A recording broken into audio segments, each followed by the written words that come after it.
সুপ্রভাত, সুপ্রভাত। কেমন আছেন বন্ধুরা? আশা করি ভালো আছেন, সুস্থ আছেন। আমিও ভালো আছি। আপনাদের সুস্থতা কামনা করে শ্রাবণীর এমএস ব্লগে নতুন একটা ভিডিওতে আপনাদের অনেক অনেক স্বাগত জানিয়ে ভিডিওটা আপনাদের সাথে নিয়ে এইখান থেকে আজকের পথ পরিক্রমা বা পথ চলা বা ভিডিওটা শুরু করলাম বন্ধুরা। তো চলে এলাম রান্নাঘরে, দেখলেন তো দুধটা গরম করে নিলাম এবং নিজের জন্য ঘড়িতে বাজছে প্রায় এখন 8:30। বাচ্চাবাবু হঠাৎ করে বললেন শরীরটা ভালো লাগছে না, আজকে আমি যাব না জানো তো। তো বাবিটা আজকে ছুটি, আজ বাড়িতে সবাই, ছেলেটা শুধু অফিস যাবে, ছেলেটার অফিস তো আমাদের মেমারিতেই, তাই ওর অসুবিধাটা কিছু নেই। তাই নিজের জন্য আজকে 1 কাপ চা বানিয়ে নিলাম। চা বানিয়ে নিলে ভালো করে সুন্দর করে মৌজ করে চাটা একটু দাঁড়িয়ে দাঁড়িয়ে, গায়ে রোদটা পড়েছে, জানলাটা খুলে দিয়েছি। আর এখন বেশ ঠান্ডা গরম, সকালবেলা উঠে বাড়ির বাইরে বেরোলেই গলায় মাফলার নয় চাদর নিয়ে বেরোতে হচ্ছে, ঘরে এলে সেটা আবার ঘরে রাখা যাচ্ছে না, চাদরটা খুলে ফেলে দিতে হচ্ছে। তো এইটাকেই তো বলে আমাদের বসন্তের মানে মজা উপভোগ করা। গাছে গাছে মরা পাতা ঝরিয়ে কচি পাতার আগমন, গাছে গাছে পলাশের আগমন। তো চলুন এবার বাসনগুলো নিজেতে মেজে ফেলি।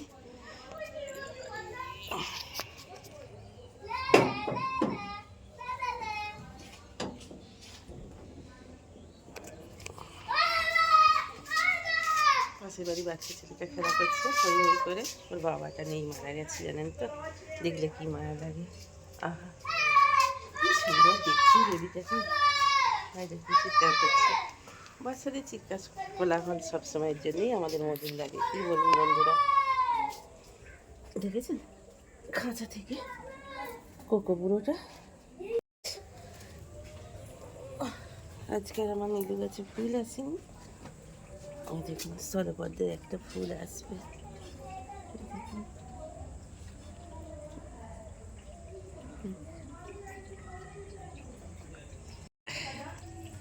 বাচ্চাটাকে দিদারা বকছে, বলছে যা পড়তে বসকে যা, ওরা এখানে থাকে না জানেন তো।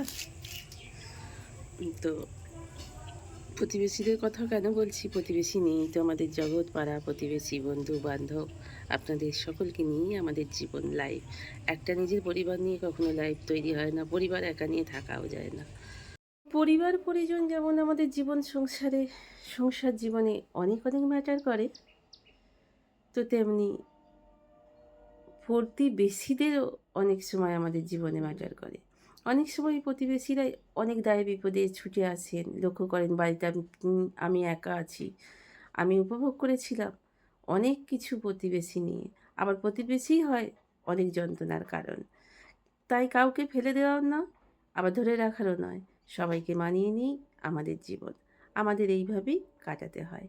তো প্রতিবেশী কলহ প্রায় সবসময় প্রায় জায়গাতেই লেগে থাকে, কিন্তু নিজে ভালো হলে জগৎটা ভালো। আর কিছু মানুষ থাকে যেচে এসে আবার সেই বাঁশ দেয়, এরম পরেই। তো যাই হোক, দূরে খুব সুন্দর কোকিল ডাকছে, সেই আওয়াজটা আপনাদের আমি শোনাতে পারলাম না। তো বসন্তের এই কোকিল, পাতা ঝরিয়ে, মরা পাতা ঝরিয়ে কচি পাতার আগমন, গাছে গাছে কত পলাশের আগমন, আম্র বকুল, তারপরে আপনাদের আমড়ার বকুল, সব গাছে গাছে বকুল, লিচুর বকুল, সব মিলিয়ে চারিদিক মৌমাছিদের একটা পোঁপোয়ানি আওয়াজ, ভোঁয়ানি আওয়াজ, চারিদিকে মাতোয়ারা এই বসন্ত। তো সব সেই গানটা বসন্ত এসে গেছে।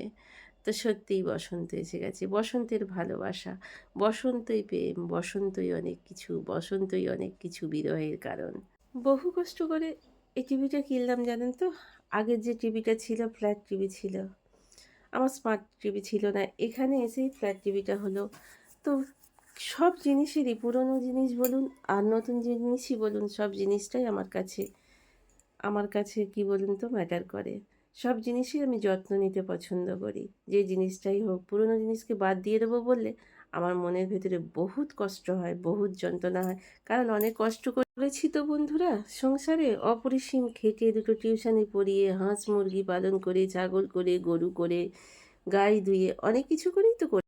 সব জিনিসটার প্রতি আমার একটা যত্নশীল ব্যবহার আমি সব জিনিসের প্রতি করি, সব জিনিসের প্রতি একটা কেয়ার থাকে আমার, কোনটা ঠিক রাখবো। তাই ঝাঁটপালাটা দিতে দিতেই হঠাৎ করে টেবিলটাকে একটু পরিষ্কার করে নিলাম, টিভিটাকে একটু মুছে নিলাম। তবু টিভিটা এখানে এসে হলো অনেক কষ্ট করে, মেয়েটাকে অনেক কষ্ট করেই কিনতে হয়েছে। এখনও ইএমআই চলছে। তো যাই হোক, এইভাবেই তো এখনকার জিনিস আমরা খুব সহজেই পেয়ে যাই। তো যাই হোক, যে কোনো জিনিসের প্রতি কেয়ার নেওয়া আমাদের খুবই উচিত। যে জিনিসটা আছে সেটারও, আর যেটা নিয়ে আসবো সেটারও। তো যত্নশীল হওয়া উচিত প্রত্যেকটা জিনিসের প্রতি আমার। যেহেতু বহুত কষ্ট করে জীবনে করা, যার টাকাতেই হোক না কেন। গিয়ে কোনো কাজই করতে পারি না, বাসনগুলো মাজতে মাজতে চলে গেছিলাম। আরও কয়েকটা বাসন মাজা হয়ে গেছে, ধুয়ে নেব। আরও কয়েকটা বাসন এখনও আছে। তো চলুন এবারগুলো পরে মাজবো। তো ওইদিকে কাজগুলো একবার একটু সেরে আসি। বাড়ির সকলের জন্য চা। বাড়ির সবাই উঠে পড়েছে, ছেলেটা উঠে পড়েছে, বাচ্চুবাবু যাবে না, ও উঠে পড়েছে, ভাবিটা উঠে পড়েছে, সবাই বাড়িতে আছে। ওদের একটুখানি চাটা করে দিয়েছি। এবার সেই জলেতে একটু বেশি করে জল নিয়ে নিয়েছিলাম, একটুখানি স্যুপ বানিয়ে নেব, জানেন তো, কর্ন স্যুপ এটা, তো ভেজ স্যুপ। তো চলুন, এবারে এটা তো কোনো ঝামেলাই নেই, একটু করে গরম জলে ভিজিয়ে দেবো। তো 10 মিনিটের মধ্যে রেডি হয়ে যাবে এই কর্ন ভেজ স্যুপটা। তো হেভি টেস্টি টেস্টি খেতে হয়, বাবির খুব পছন্দ। তো যাই হোক, এদিকে আমি চাপিয়ে দিয়েছি একটু পেঁয়াজ কলির তরকারি, জানেন তো, পেঁয়াজ কলি, আলু, বেগুন আর বেশ কয়েকটা চিংড়ি মাছ ছিল আগেকার আনা। তো ফ্রিজে ছিল বলে ভালোই আছে। ওদিকে ভাতটাও হয়ে গেছে অলরেডি। এবার ভাতটাকে এবার নামিয়ে ফেলো। চিংড়ি মাছগুলো একটু হালকা করে ভেজে নেবো, নাহলে বড্ডই শক্ত হয়ে যায়। তবে আমি খোসাগুলো অবশ্য ছাড়াইনি, ছোটো চিংড়ি বলে। তো চলুন এবার চিংড়ি মাছগুলো ভেজে তরকারিটা শেষ করে ফেলি, চলুন। তো চলুন মাছগুলো এবার ম্যারিনেট করে নিই। ওরা খাবে, ভাজা খাবে আজকে। বেশ বড় বড় রিং পিস মাছ, দেখুন, আর ভাজা খেতে হেভি ভালো লাগে। গরম গরম ভাত আর এই রিং পিস মাছের ভাজা, ওহ, একটু লেবু রস দিয়ে দেবো আর নুন হলুদ মাখিয়ে একটু তেল মাখিয়ে রেখে দেবো অনেকক্ষণ। ওরা ঠিক খাবার আগে তখন ওদের একেবারে কড়কড়ে করে মরমরে করে ভেজে দেবো। আর এতক্ষণ পর্যন্ত যেসব বন্ধুরা আমার সাথে আছেন, পাশে আছেন, আপনাদের অসংখ্য অসংখ্য ধন্যবাদ। যারা নতুন বন্ধু আমার ভিডিও দেখছেন এবং কোথাও এতটুকু ভালো লাগছে, প্লিজ প্লিজ প্লিজ সাবস্ক্রাইব করে দেবেন। এবং সকল বন্ধুদের আমার গোটা ভিডিও জুড়ে থাকার জন্য অনেক অনেক রিকোয়েস্ট রইল। তো ভালো থাকবেন সবাই, সুস্থ থাকবেন। বন্ধু বিনা ওই যে বললাম, প্রতিবেশী বিনা থাকা নাহি যায়। তো যাই হোক, সেইভাবেই চলতে হবে। তাই চিংড়ি মাছগুলো এখনও ভাজছি। আর সিমো লাইফস্টাইল ব্লগ দেখে সিমো তুমি বলেছো খুব ভালো হয়েছে আপু। যেহেতু আমাকে আপু বলেছো, সেই হেতু আমি জানি আমাদের বলা হয় পিসিমণি। তো সেই হেতু তোমাকে অনেক অনেক ভালোবাসা, ঢের সারি ভালোবাসা এবং অনেক অনেক আদর। মাছটা দিতে গিয়ে একটু ঝাম করে হাত থেকে পড়ে গেল। এই করে করেই আমাদের তেল ছিটকে কত গায়ে লেগে যায়। নিজেদেরও খেয়াল থাকে না, কত মানুষের খেয়াল দেয় না। এই আমি এখনই দেখাতে পারি তেলটা ছিটকে কীভাবে জায়গাটা একটু পুড়ে গেল আমার। আজকে বানাবো লাউ পাতার বড়া। লাউ পাতাটাকে কেটে ধুয়ে ভালো করে কুচি কুচি করে নুন দিয়ে রেখে দিয়েছিলাম। নিগড়ে জলটাকে ফেলে দিলাম, ফেলে দিয়ে একটু বাদাম ঠুকে নিলাম, একটু কালো জিরে দিয়ে দিলাম। এবার ওতেতেই দিয়ে দেবো আমি নুন, মিষ্টি, আর একটু দিয়ে দেবো চালের গুঁড়ি আর বেসন আর কাঁচা লঙ্কা কুচি আর পেঁয়াজ কুচি দিয়ে ভালো এবার মেখে নেব। এবং এর ওপরে কাঁচা লঙ্কা কুচি আর পেঁয়াজ কুচি দিয়ে গরম গরম ভাত, একটু যে কোনো ডাল আর এই লাউ পাতার পকোড়া, ওহ, কি আর আপনার কোনো তরকারি লাগবে না। যদি ভালো লাগে রেসিপিটা তাহলে আমাকে বলবেন, আমি আপনাদের কাছে পাঠিয়ে দেবো ভালো করে ছোট একটা শর্টস বানিয়ে। তো এই দেখুন গোল গোল আকারে আমি করে নিয়েছি। আপনারা চাইলে যে কোনো শেপ দিয়ে এটা করে নিতে পারেন। জীবনের সব তুমি প্রভু গো আমার, প্রণাম জানাই আমি চরণে তোমার। জীবনের সব তুমি প্রভু গো আমার, প্রণাম জানাই আমি। কিছু বলবে?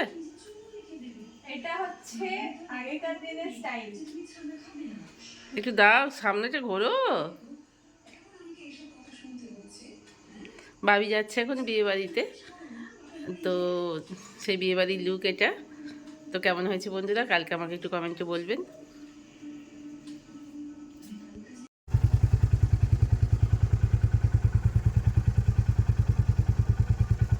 কানেরটা পরে নিয়েছো তো?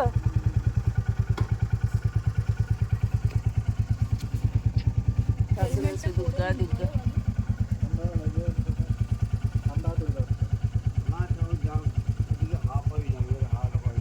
হ্যাঁ বেশ ঠান্ডা।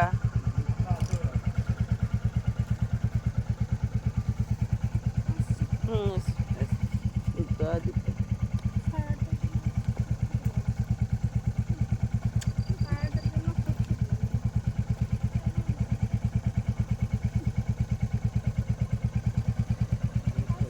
হ্যাঁ এসো।